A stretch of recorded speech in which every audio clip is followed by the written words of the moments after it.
Welcome to the Mental Health Janitors, where we help you clean up the mess in your head.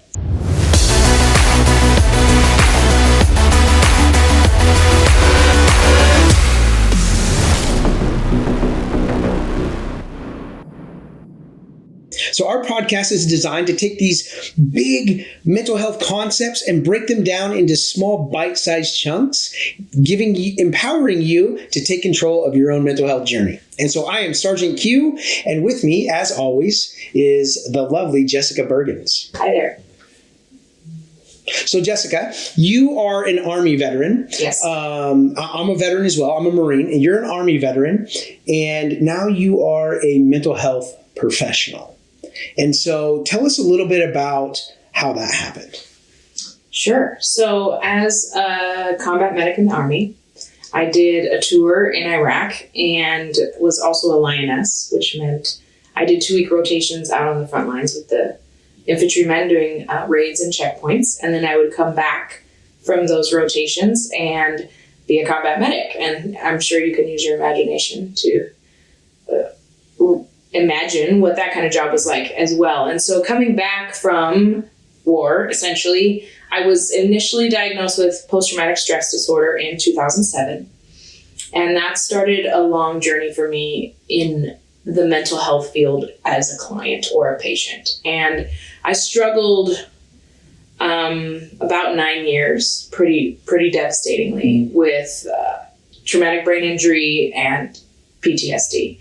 And essentially, I kept getting kind of paired with maybe the wrong counselor. And so every couple of years I would try counseling. I would have a bad experience with it, think, oh, counseling isn't really for me. Mm-hmm. And then I would go a couple of years, hit rock bottom again, try it again, until eventually I got to the privilege of going on a missions trip with an organization called Q Missions. Operation Restore Hope in May of 2016, where I experienced insane transformation in my life with my mental health journey. And that was actually where I didn't meet Aaron then. We had been going to the same church for about a year or so at that point, and he invited me on that trip. And that's where my journey began in my mental health growth. Aaron, if you don't mind, tell me what it was like for you on that first initial, right? You guys had already been in 2015 in November. Yes. And then I got to come with you guys on that first, big bulk trip, May of 2016. What was that like for you? Yeah, it was very intimidating, honestly. I've been going to Mexico for about a decade. Building homes for the homeless, traveling all over the world, building churches and schools and orphanages, digging wells, doing all of these things that were helping me improve my mental health. And I was like, hey, this is really working. And then the Lord called me to lead other veterans on the mission field. And I was like, I don't want to do that. I don't even like veterans. No, I'm just kidding. I was like, I don't want to do that. That seems like so much work. And you guys, if you listen to us long enough, you're going to hear me say that over and over and over again, where the Lord calls me to something. I'm like, I don't want to do that. It looks like a lot of work. And it definitely was. But I'd taken that first trip of down, taking veterans in November. And I was like, okay, I got something here. But I don't want to do it in November. I want to do it on Memorial Day, because that's when I first started going, was on Memorial Day. And it really helped me build positive memories around a very difficult time for most veterans. And so I wanted to help veterans in that same way. So we quickly planned another trip to take a group down to Mexico on that very first trip. And the first thing I do when I get there is I just kind of level set for everybody.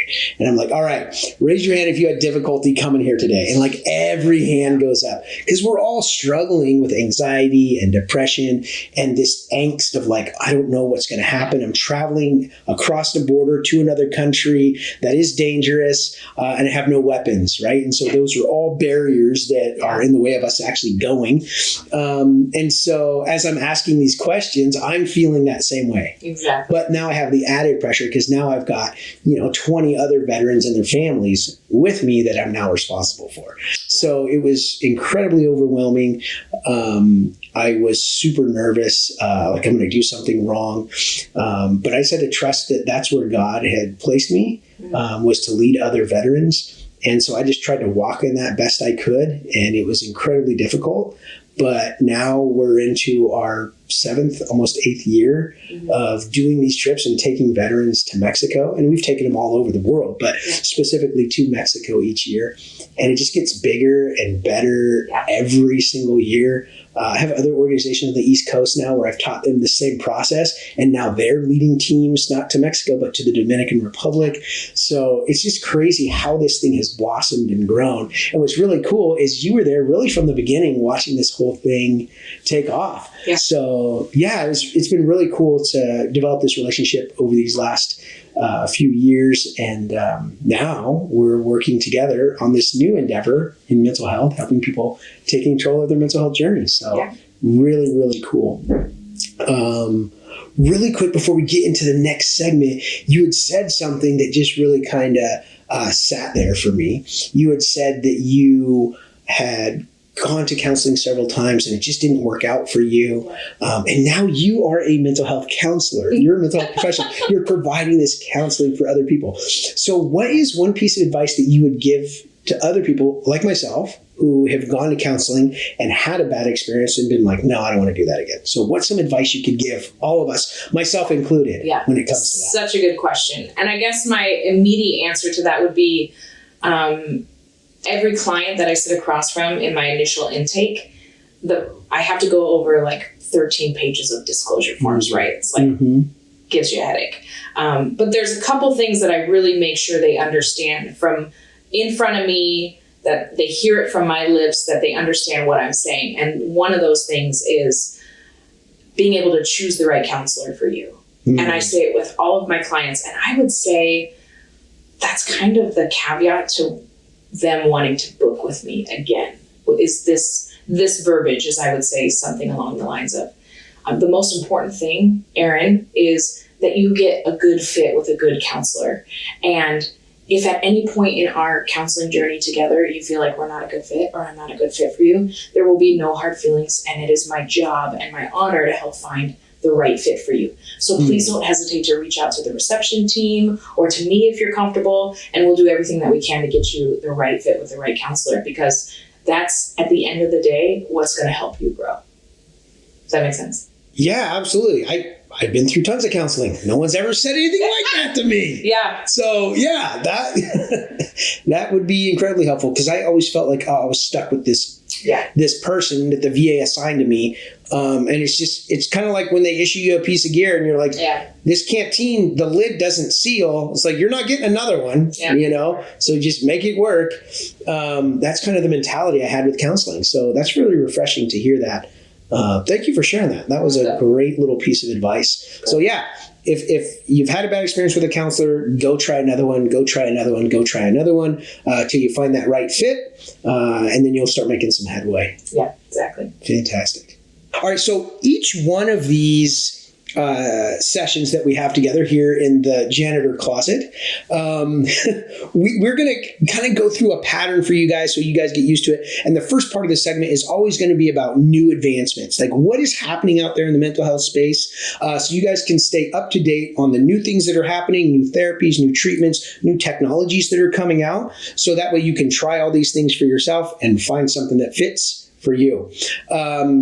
In the mental health space right now, over the last probably 3 or 4 years, the technology has increased exponentially. And there are so many different types of therapies and technologies out there. Sometimes it's hard to make sense of. So every week, we will go over a new one of these to break it down for you so you can get better understanding. And so this week, we're going to talk about Q Actual. And so Q Actual is actually technology that I developed with my team that helps people build mental resiliency and reduce readmittance to the emergency room, and at the same time, prevent suicide. And so that's a lot of information. We'll break it down really quick. First, let's start with what is mental resiliency. And so I'm going to turn it over to Jessica. Tell us a little bit about what mental resiliency is. Well, as a counselor and client of counseling for so many years, to me, mental resiliency is anytime you're going to feel a unwanted emotion, such as like extended despair or deep sadness, anxiety, right? It's making sure that doesn't take over your life and take over the moment, maybe the moment, but making sure that it doesn't run your life. So being resilient is being able to kind of fight back, right? And if you don't know how to do that, you don't know how to do that. And that's one of my favorite lines is you don't know what you don't know. And so all of these tools are just little tiny tools in our toolbox that we like to say that we can pull from if, for instance, I'm feeling some anxiety from a backfire in a car. I have a whole box in my toolbox. I have a whole section of tools to take to help me be resilient towards that anxiety, if that makes sense. Tell me, Aaron, what is your definition of mental resiliency? So I like how you said fight back. I thought that was really a good analogy, right? Because we all know how to fight, unless you're in the army. But no, I'm just kidding. We all know how to fight. So that's an analogy that really works well for us, right? A way to fight back. I look at it kind of like lifting weights, right? Yeah. If you're going to jump on the weight pile, you're probably not going to put up 250 on your first time in the gym, right? You got to work up to that. You're starting out with 100 pounds and you're getting some reps in, and then you're adding more weight, putting up some more reps, and you're getting stronger.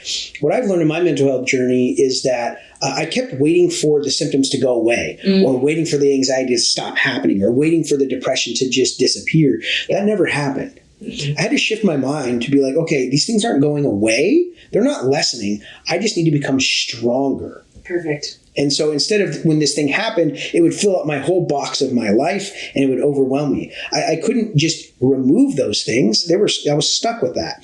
So I just had to build a bigger box. I had to become more resilient. I had to find new tools and ways to overcome these things that were happening. The first thing I had to do, though, was just recognize that they were there, right? And a lot of times we either don't want to recognize them or we don't know how to recognize them. And so I started tracking my mental health journey. I started just journaling all of these things that were happening every day so I could start to make some sense of it and see patterns that were emerging. And then from there, I started gathering all these tools, like you said, to help me overcome those things when they would happen in the moment. And so that's exactly what QActual does, the technology that we developed. We created an app for your phone. On the first level, it's a chat app that helps you just communicate in a really raw and real way with your close friends and family.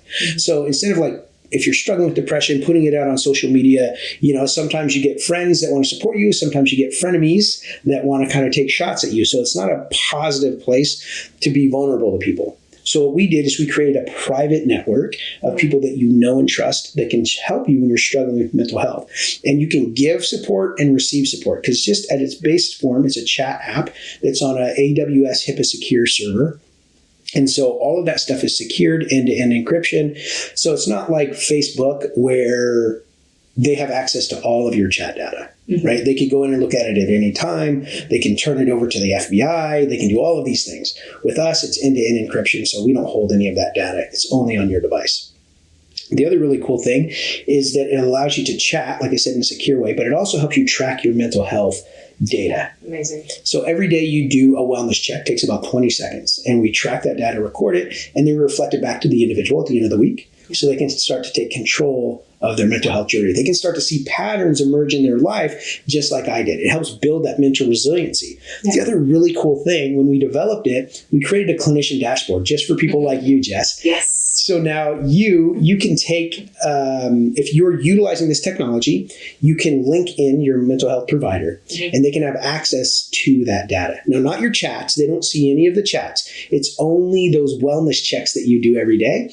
And there's a predictive analytics algorithm that we created. It recognizes patterns. That's all it does. And it starts to see patterns in the way that you're operating with the device. And it will start to score these patterns, and then it'll show you that mental health journey in color form. And so we did it just like our national threat assessment.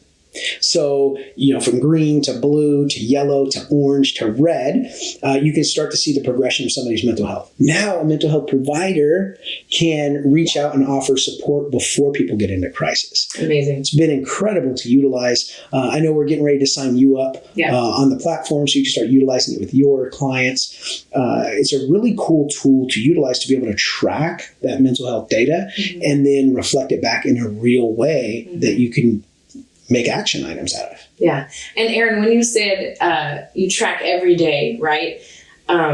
So you can sit back and start noticing patterns in your life. And going back to one of my favorite sayings is you don't know what you don't know. Right. And now I know. Okay. I can't tell you how many times I sit across from a client and we're trying to break down the week. And I did remember that I struggle with anxiety more on Tuesday, but I don't. Having a tool like that to be able to log it in the moment and be able to come to your counselor and talk about that moment on that day is priceless. Yeah, I really designed this like a tool I would have in the military, like a BDA, a battle damage assessment, right? Yeah. Like, hey, this is what happened. Let's break it down and take a look at it so we can create best practices so we can be better next time. So usually when you're in a counseling session, at least for me, I would spend 40 minutes of a 45-minute session just trying to figure out what happened over the last 3-4 weeks. Exactly. And now you can see that, and your counselor can see that. Yeah. The mental health professional has access to that, and they can start to see patterns and say, you know what, Aaron, every Tuesday, you're really struggling with mental health. Let's talk about Tuesday. What happens? I can see these patterns emerge. And then when you prescribe a treatment for them or some sort of exercise that they do, you give them a tool, and then you can see how effective that tool is if that starts to diminish. It's amazing. And so it's really cool, the technology that we built. And I know for some of you guys, you're like, I don't understand what this looks like. I'm not sure. Check out qactual.com. There's some cool videos on there. It shows you how it works. We really looked at the progression of first aid in America when we designed this app. So we looked at the Heimlich maneuver, CPR, and the AED system.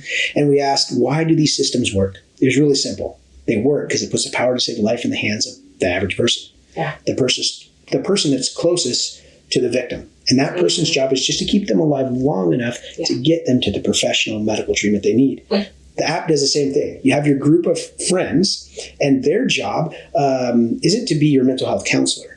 It's just to be that first line of defense, that first response. And their job is just to get you to the professional mental health treatment that you need and help you stay accountable to the treatment that you're doing. And we've had great success. We had a 90% reduction in readmittance to the emergency room. 90%. And a 100% success rate at preventing suicide.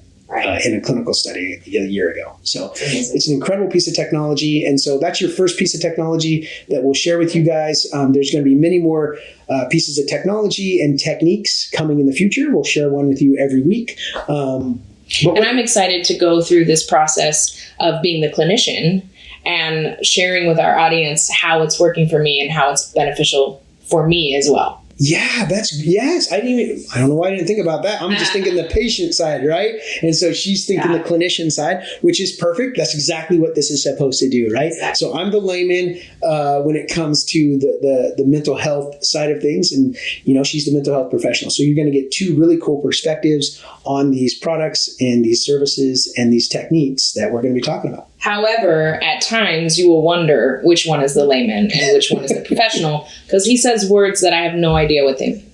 It's because I'm not really good at English or spelling. So yeah, he knows so much more about the mental health field than I do, and I have a master's degree in it. So yeah, and a lot of that was just born out of necessity because I needed to figure out what was going on with my brain so I could fix it. I looked at my brain is a weapon system. And if it's malfunctioning, I got to tap, rack, bang, and get back in the fight. I got to do an immediate action drill and a function check and then, get back in the fight. And so that's really what we teach down in Mexico is how to do that, how to overcome adversity and trauma through a process that we call healing through service. Yeah. And for all of you civilians out there watching who have no idea what he just said, I will translate. What it does is breaks down the functions in your brain in a process to help you understand where things are misfiring or where things are going wrong so that we can find the root of it and start addressing that. Is that about right? Yeah, that's exactly right. Okay. So here at the Mental Health Janitors, we like to help you clean up the mess in your head. And so when we thought about this, we thought, like, what can we talk about that everybody relates to, right? No matter who you are, what social or economic space that you are in, everybody has to clean something. So a lot of us have been janitors like me, professional janitors. Sometimes we volunteer, as you do, to be a janitor in your church. And all of us have had to clean our house or our room. And if you've been in the military, you definitely had to do a field day, right? Like everybody knows how to do that. So cleaning is a basic thing that we all know how to do. And the majority of us don't really appreciate doing it. It's something we have to do to be able to function in life. And we enjoy the outcome of it. Absolutely. I enjoy a decluttered and organized home. It's the process getting to it. Most people don't enjoy. Yeah, I agree with that 100%. Clutter drives me crazy. It's actually hard for me to think when I'm in a cluttered space. I have to be someplace that's pretty sterile if I'm going to be thinking and creating and doing something. That takes a lot of brain power. And for me, if it's clutter around, it's really difficult. So this is something that we thought we could compare our mental health to, right? And sometimes we hold on to things that we shouldn't. And everybody's seen the show Hoarders, right? So if you haven't seen it, it's on A&E. It's creepy. Disturbing. But at the same time, it just draws you in, right? And so all these people are hoarders, so their house is just packed full of things. Like the house isn't even usable most times. Like the bathroom doesn't work, the kitchen doesn't work, because there's just garbage and items stacked everywhere that they've never thrown anything away. And so the house doesn't become usable. Their friends and family don't come and visit anymore. Their health starts to suffer, all because they're not cleaning up after themselves. Mm-hmm. And so when we think about that show, and if you've seen it, you've seen a hoarder house, we do that with our emotions. Mm-hmm. We hoard these emotions. We keep all these useful thoughts, feelings, and emotions that just cause us pain, but we're too afraid to get rid of them. So we just hoard them. And just like in that hoarder house where it's packed to the brim and it keeps people away, when we do that with our emotions, it keeps people away as well. Yeah. We keep people at a distance because we don't want to get hurt. So sometimes we lash out at people. Sometimes we say things that we shouldn't. We will cancel on appointments. We will cancel on our friends, all because we have all of these thoughts, feelings, and emotions that we haven't processed through and we haven't gotten rid of. And so when I think of like trauma and PTSD and all these things, I look at it as that hoarder house inside of our head. So how do we clean that up? How do we, I mean, on the show, it's very easy. There's a whole bunch of professionals that come in and clean everything out and haul it away. So how do we do that with our thoughts, feelings, and emotions? Sure. And one analogy that I give to specifically couples that I see, right? So I'm across from a couple and usually they're seeing me because there's some issues, which like their living room has become a mess or their kitchen has become a mess mentally. You get what I'm saying? So just like a house renovation, right? The renovation process is messy and it's dusty and it's gross and it looks worse before it gets better. And this is the process as well. Cleaning up the mess in our minds is you will go through seasons of renovation where it gets worse before it gets better. And knowing, back to the you don't know what you don't know. I'm telling our audience and you now, you already know this. It does get better. And the end is that renovated granite countertop, stainless steel kitchen, right? That's beautiful. And you want to be there and you want to invite your friends in to enjoy a meal in that renovated house. But in that process, it does get messier. Yeah, as you were saying that, like it gets messier, I was just reflecting back on like my life and all of those messy things. And man, when I first started working in this space, the Lord showed me that I had to be vulnerable with people and share that mess with people. And I was like, I don't want to do that. Like that sounds awful.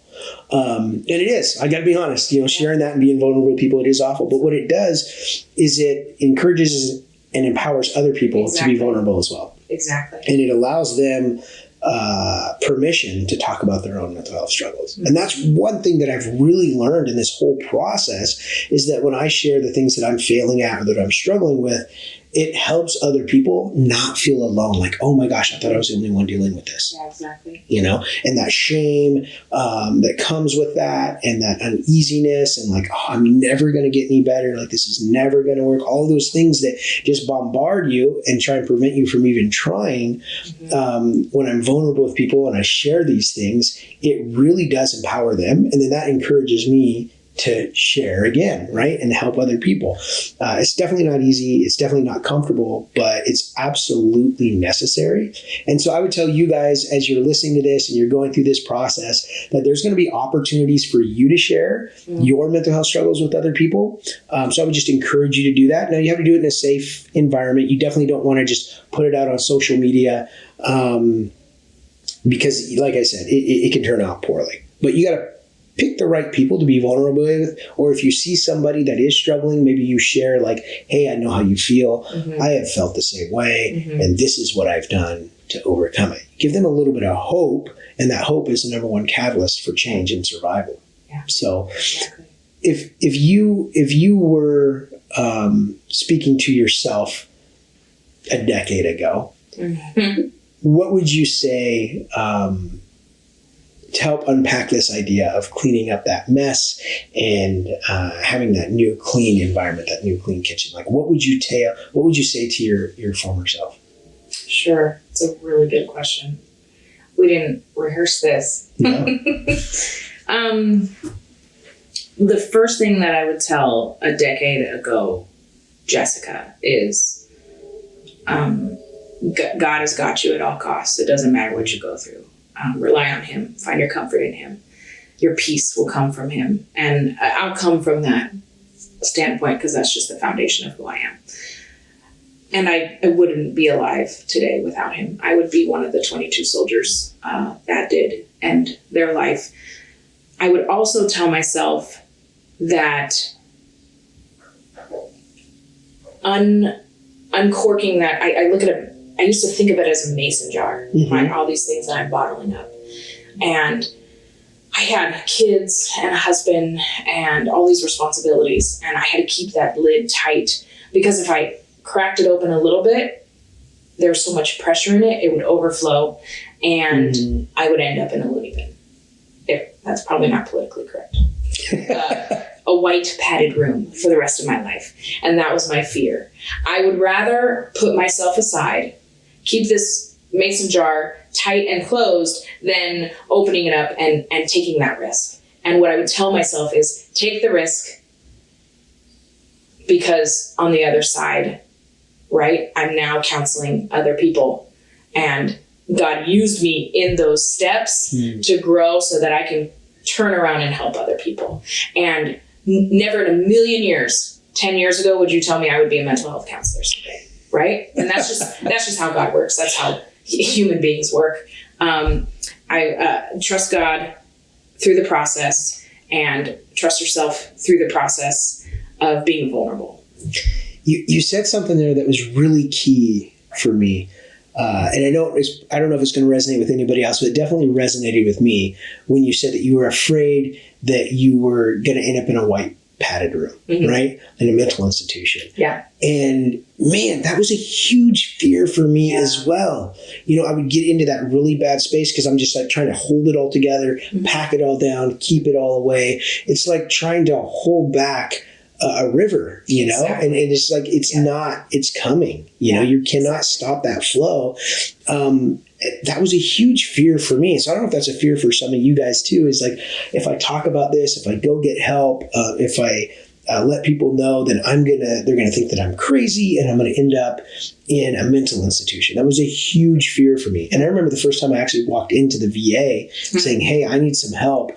Man, it was so sterile and so clinical, these very long white hallways. I'm like, this is like every bad movie I've ever seen. This is how it starts, with the guy getting drugged down a hallway just like this to a padded room. And I was just like, oh my gosh. And it's wild that you had that same fear, because that's a fear that I had that I haven't I don't think I've ever really disclosed to anybody other than my spouse, was that I was afraid of ending up in a mental institution. But you see how you were vulnerable with that and you shared that with me. It gave me permission to be like, oh, hey, I remember that. I can share it as well. Okay. Which was really not planned, not scripted. Like that's just what happened in our natural conversation. So those are the kinds of things that will happen when you start having these crucial conversations with your friends and your family about mental health. These are the types of things you find commonality, and these fears that you had tucked deep away, you realize you don't have to be afraid of those things because everybody deals with those. You can work together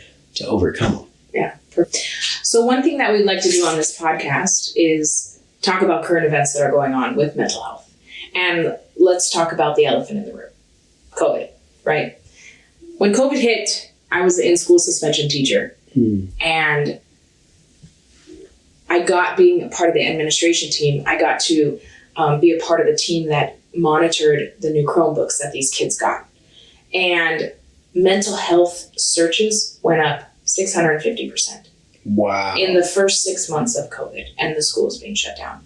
And now, fast forward 3 years almost, I'm a mental health counselor, and 50% of my clients are adolescents who have completely missed a huge segment of their lives, learning how to be socially adequate or socially confident.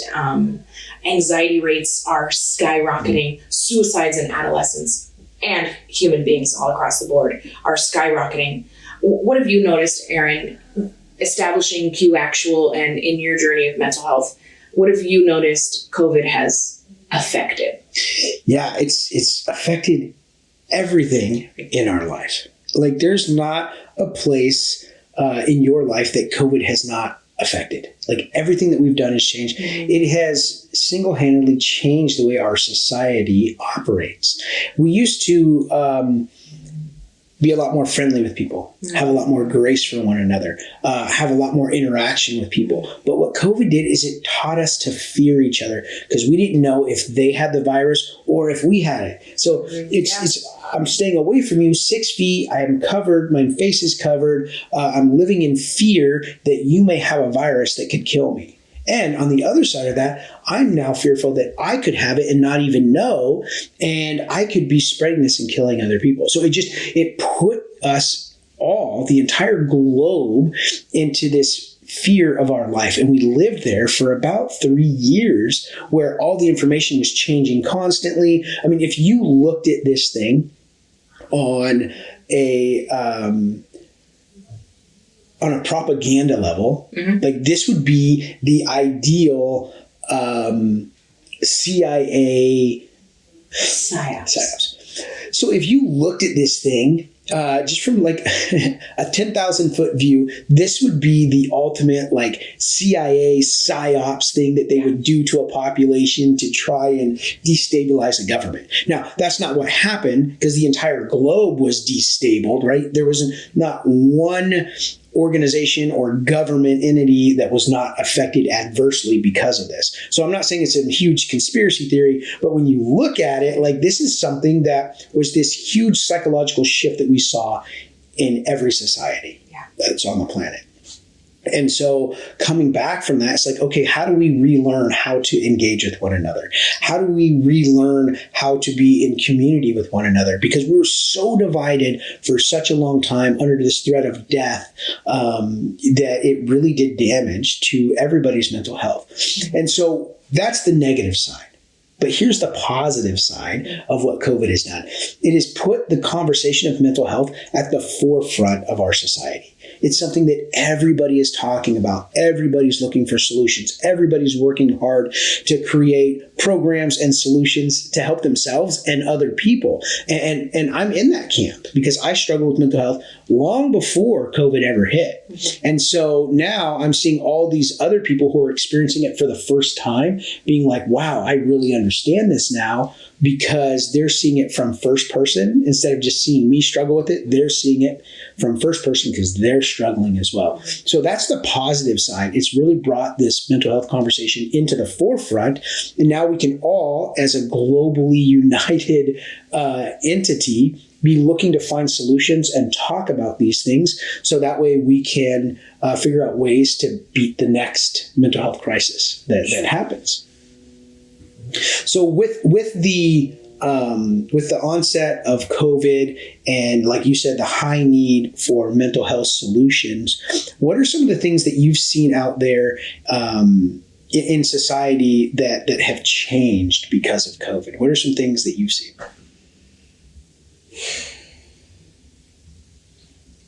The number one thing that comes to my mind is adolescents and their skyrocketed problems with anxiety, specifically social anxiety. And I was thinking in the middle of COVID, my daughter was 13 and I coached a high school soccer team. And I noticed in that moment, I was going to coach soccer practice and she asked me if she could just stay in the car and play on her phone. And my initial instinct or response was, I wanted to say sure, because I don't want her to be uncomfortable. Because being around people she doesn't know and having to have conversations with people she doesn't know made her uncomfortable. And then I realized, hold on, for the last thousands and thousands and thousands of years, we've had to enter these conversations with people to make us uncomfortable. And eventually you become comfortable with it. But now we're in this bubble of obviously I'm a mother, I don't want my kid to be uncomfortable, but I have to recognize being uncomfortable is growth. Being uncomfortable brings strength, and being uncomfortable actually turns you into being comfortable.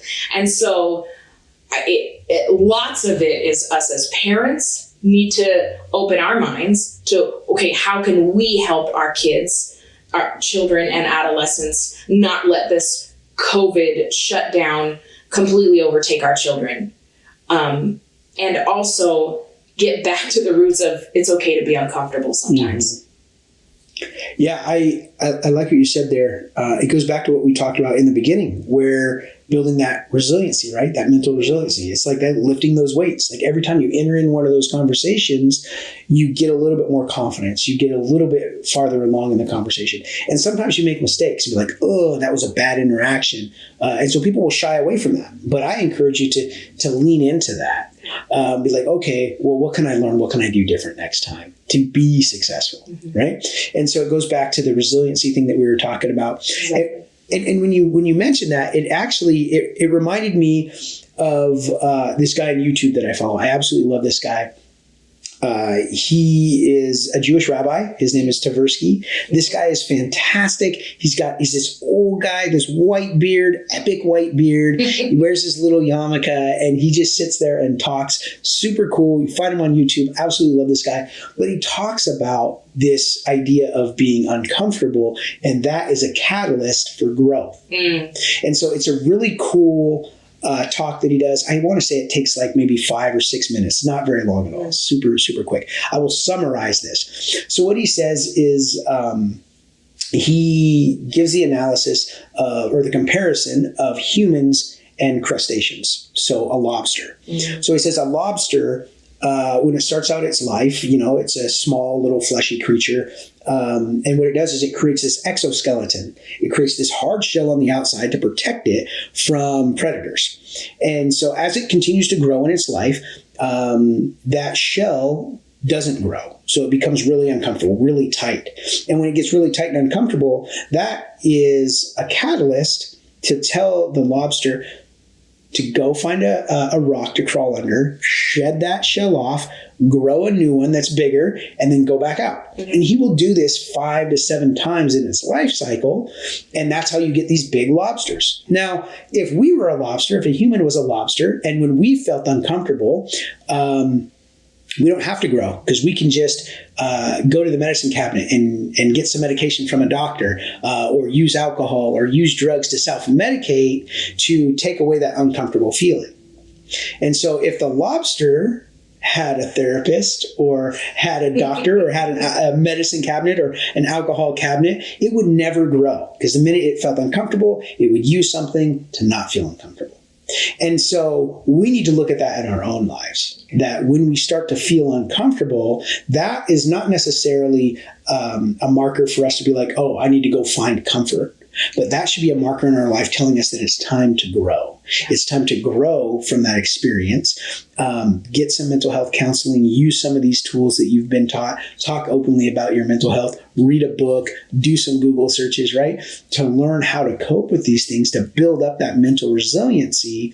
Instead of seeking comfort, you should seek to overcome the adversity and overcome that uncomfortable feeling. Mm-hmm. That's so good, Aaron. I have to lead into this question then. As a lobster, where do you think you're at in your growth? How are you at shedding of number 2 shell out of 7, or you think you're at 6? Gosh, I hope I'm at number 6, but to be realistic, I don't know. I know over the past probably 15 years that I've been actively working on myself, I think that I shed one of those every single year. At least I make it a goal. And it's funny that you said that, because I'm just thinking about this now. Every single year, I really challenge myself to create something new, to do something new that I have never done before. And I didn't really recognize it until you just said that, like the shedding of the shell. How I do that is I put myself in these uncomfortable positions. So years ago, it was going on mission for the first time to Mexico, and then it was going to Africa, and then it was going to Haiti during the earthquake, right? All these things that were super challenging, I'd never done before, but I had to grow through each of those. Then it came to leading other veterans on the mission field, right? Then leading them not just to Mexico, but to Cambodia and to Africa. Then it was writing my book and becoming a published author. I didn't know how to write a book. I didn't know how to do any of that stuff, but I did it. I was uncomfortable. I did it, right? And I grew from that. And then the Lord called me to become a better public speaker. So I spent a year working with the John Maxwell team to become a better public speaker. Now I get invited to go all over the world and speak and teach on mental health. But I didn't start that with day one. That took many, many years of being uncomfortable to grow in those areas. And now, last year, I decided that I wanted to create a card game. And so I built all the rules, I built all the cards, I did all the artwork, because I want to challenge myself to do something that's uncomfortable. And this year, I'm writing another novel, a fiction novel, actually about a zombie apocalypse, because I absolutely love zombie apocalypse, okay? And so I'm actually writing this just as a challenge. And so these things, all of them don't ever hit the public sphere, right? But these are ways that I can grow, because it's very uncomfortable to do some of these things. But I force myself to do it so I can grow as a person and become better. So that was a great question, Jessica. So I'm going to flip it back on you. And I'm the counselor. I ask the questions. What you don't have to give us all of them, but give me an example of one of those shells that you've shed off, where you've had to really challenge yourself and grow in an area. What was that like? Tell us what it is and what was it like? I was becoming a mental health counselor. I was a C's get degrees kind of girl in high school, and that's with a little bit of cheating to get that diploma. Never in a million years did I think I would get a bachelor's degree, let alone a master's degree. And God opened every single door, and kind of shoved me through it, right? And it took some obedience on my end to actually pick up the pencil and start writing the essays, right? But never in a million years did I think I was going to get a master's degree. And that shell sheds every day for me right now, because there's this thing called imposter syndrome. Yes. In the mental health field.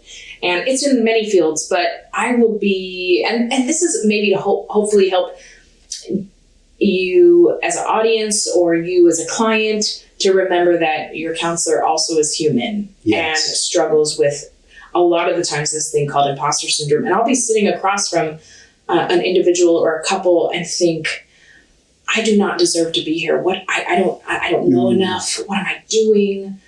And that is that lobster shell. I just have to, push myself to then, if it's an issue that I'm not comfortable with, I have to go study more on it, right? Because just handing them to another counselor that might be better with it, then it's going to cut off all that rapport I've built with that couple or that individual. And really, they just wanted me to do the work. be able to help them in that area than me just pawning them off on somebody else. So there's a lot of shedding of lobster shells for me right now, being uncomfortable and growing and accepting the fact that I'm I sometimes have to pinch myself. Like, am I actually a mental health counselor? So that would be my lobster shells right now. Yeah, I just love that analogy. It's so fresh in my mind. Like that lobster analogy is just so vivid, about having to grow and be uncomfortable. Mm-hmm. And so the imposter syndrome that you talked about, I struggle with that too. And I think a lot of people do, where they're like, how did I get here? Mm-hmm. I'm not good enough to be here. I don't deserve to be here. And so if you feel like that, that's normal, actually. Yeah. The majority of people feel that way. And if they tell you they don't, they're probably lying to you, or they're lying to themselves. Yeah. Okay. Because everybody struggles with this. You talk to anybody who is famous or has gotten some notoriety, they feel like this from time to time.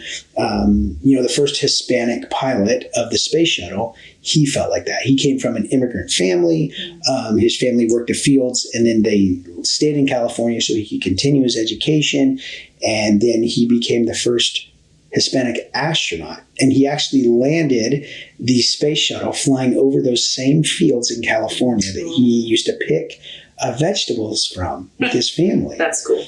But he felt like that, the whole time going through that process with NASA, that he was going to get found out, that he didn't deserve to be there, right? And this guy is like the top of the top when it comes to being an expert, not just in his field, but literally in the world, right? I mean, how many people have been to space? Not very many. You could probably fit all of them in this room, right? There's not very many, and he's one of them.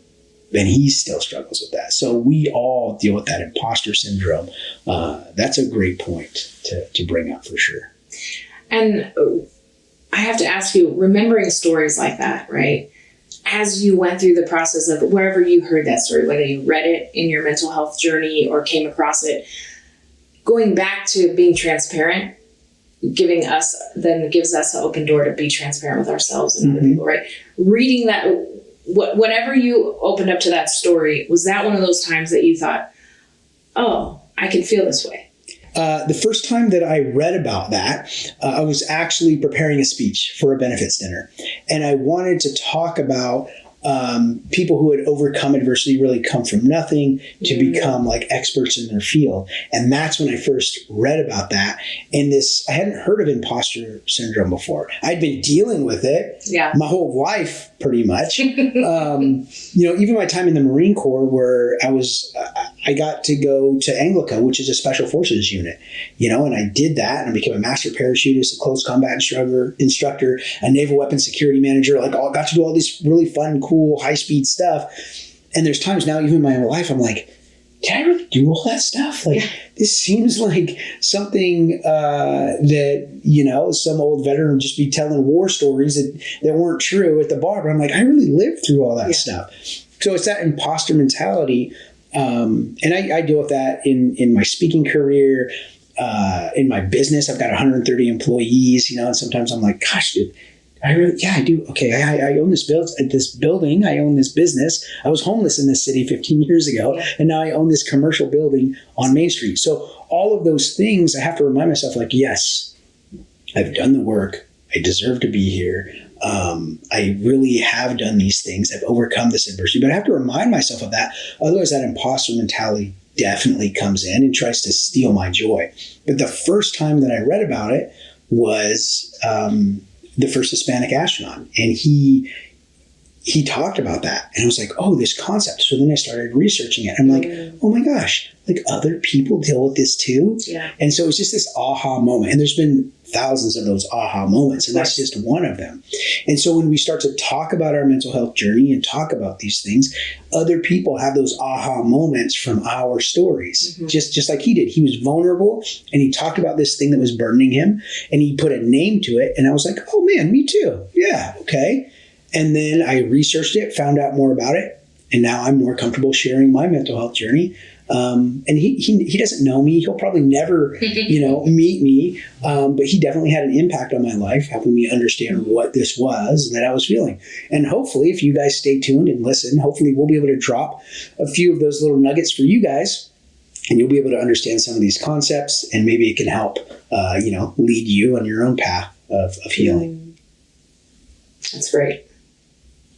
All right, you guys, we are nearing the end, and we talked about a lot today. We unpacked trauma regarding COVID and how that opened up a conversation around mental health to create all kinds of new technologies like Q-Actual that's come out, and all kinds of other technologies and techniques in the mental health field. We shared with you some of those things. We also talked a lot about being uncomfortable, and that is a catalyst for growth. And so we talked about that. So hopefully that can add value to your day. And we also talked about imposter syndrome, about how sometimes we feel like we don't deserve to be where we're at, even though we've worked really hard to get there. And so we've talked about those 4 really big concepts. Hopefully we've been able to break them down into smaller bite-sized chunks that you guys can digest easily.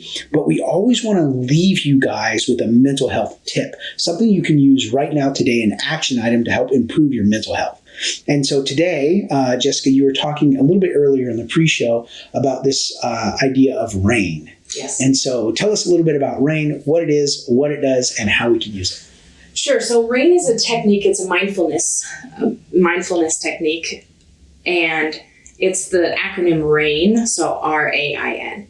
And we talked a little bit earlier about you don't know what you don't know. Mm-hmm. And then you said something about recognizing how you were feeling. And I was like, ding, this is perfect. So RAIN is an acronym, and it's kind of like that first step in it, like recognizing that something's going on, and a first maybe tool to put in your tool belt when you're experiencing unwanted emotions. Okay. So the R in RAIN stands for recognize. So first you're going to recognize what you're feeling. Anxiety, depression, sadness, fear, imposter syndrome, whatever it is you're feeling in that moment that is uncomfortable, right, you're going to recognize, okay, I'm feeling it. And some people like to say it out loud. Then the A is I'm going to allow myself to feel it for a minute or two. We've been kind of taught in society, especially soldiers, don't allow yourself to feel those things. Yeah. Pick up your bootstraps, move on, right? So we've got to allow ourselves to feel that for a minute or two, okay? We don't want to go off for a whole day and feel that way, but we're going to allow ourselves for a minute or two. And sometimes I even tell my clients to set a timer on their phone for a minute or two, so that when they hear that ding, ding, ding, ding, they know, okay, that part is over. So the R is recognize, the A is allow, and then the I is going to be to investigate. And this is where I kind of changed the original RAIN technique from the original inventor of it to my investigation process is investigating truth, right? And so I like to live my life by truth. And so that truth will be, if I'm feeling like an imposter, I will recite scriptures that I've memorized, or go to my Bible. What is the truth about who I am in Christ? Or if I'm in a situation that I'm scared, I'm going to investigate my surroundings, kind of like what you talk about in your book. And we'll talk about that later as well.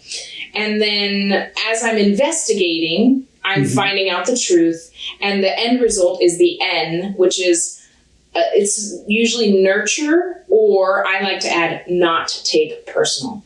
So you're either going to nurture yourself, which is part of the self-care, and not take it personal that you just went through those emotions and that process of finding out a little bit more about who you are, how you tick, what makes you tick, things like that. And so I would like to ask you, Aaron, would you like to show our audience how to maybe process through this RAIN technique? I've never done it before. Oh, the answer is yes. I got to do this on my own? I've never done this. No, I'm going to do it with you. You're going to? Yes. Oh, so Jess is going to become my counselor for the moment? Yes. And you're going to walk me through this RAIN technique? Yes. All right. Well, this is my first time doing this, so don't judge me, you guys. I'm going to do the best I can to get through this. All right. Okay. So I want you to think of the last time you felt anxious. I'm nervous. I'm nervous right now. Okay. Right now. You're nervous. Yeah. Okay. Recognize what you're feeling right now. I feel nervous because I don't want to get this wrong. I don't want to look stupid in front of our audience or say something that people may judge me. Okay. So you're recognizing that you're feeling a little nervous right now, maybe a little fearful, Yes. saying the wrong thing. Okay. You're going to allow yourself to feel that way for a second. It's very uncomfortable. Yes. Take a deep breath.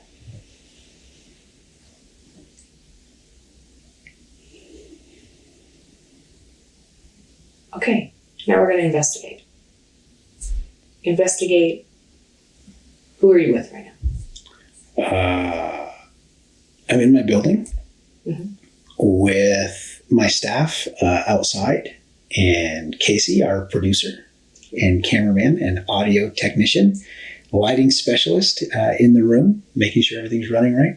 I'm with my good friend Jessica, who is helping me process through this moment of feeling uncomfortable. Yeah. And another investigate question I would ask is, if, right, you're feeling nervous and fearful because what if you mess up and people judge you? The investigation part is, if you do mess up and don't do it perfectly, what is another outcome of that? Could other people that are watching look at that and say, oh, he's human?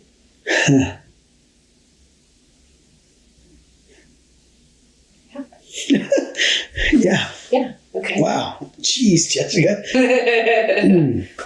Yes. Okay. Yeah. So we've investigated, and now we're either going to nurture what you're feeling, and there's some emotions, Yeah. and we're not going to take personal what you just walked yourself through. That's really good. Does that make sense? It does. Yeah. Cool. Wow. That was surprising. And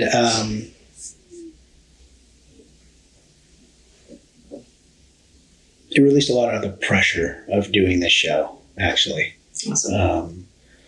So I want to get it right because I want to be able to help people and I want to be able to put out something good that people find valuable, that helps them in their mental health journey, because I know what it's like to feel hopeless, that nobody understands, that I can't get it together, and so I want to be able to give people good value. If they're going to spend an hour with us, listen to us talk, I want to be able to give them something of value. And so, if nothing else, I think we just did that just now, giving them this moment of value right here with a great technique that obviously works very well. You saw it on camera. That was not rehearsed. We did not pre-plan that at all. That was totally spur of the moment that we went through that process. That's how God works. So, fantastic. All right. Well, I'm Sergeant Q, and this is Jessica Bergens. And we are your mental health janitors, helping you clean up the mess in your head. Right. For at any point in this, do you want that pre-recorded part to be the one? Thanks for joining us. Want you to like, subscribe, and then. Oh yeah. So you want to do that right different each time, or do you want to do a pre-canned one? I think we should just do a pre-canned one. What do you think? You tell me. I personally, you listen to more podcasts than anybody. I personally prefer when they just do it on the fly, because every now and then you're going to flub. Sure. It's just like, dude, we're human, and it's perfect. So you're in the moment then. Okay. All right. So we will do that. So, and remember to embrace the audience. Thank you for giving us your time. Thank you for joining us on this journey. Whatever you want to put in there, perfect, and change it each time. But just be yourself. Be natural. How you would end a conversation. Perfect. All right. Well, hey, we just want to say thank you guys so much for spending the last hour with us. We know your time is valuable and you could be doing all kinds of other things, but you chose to invest an hour in your mental health with us. So thank you for trusting us with your mental health journey. Don't forget to like and subscribe to our channel so we can get more great content. We're also going to be putting out stuff on Instagram and Facebook. So find us on all the socials there. We really do appreciate your guys' feedback. So if you have questions or comments or show ideas, please send them our way. We'd love to be able to help you guys unpack that. And if we can't unpack it on the show, we will definitely make sure that we can respond to you in some way to get you to answer your questions. We will respond to you in some way to help get those questions answered or get you connected to a resource that's going to help you along the way. All right, you guys, until next time, I'm Sergeant Q, and this is Jessica Bergens. And we are your mental health janitors, helping you clean up the mess in your head.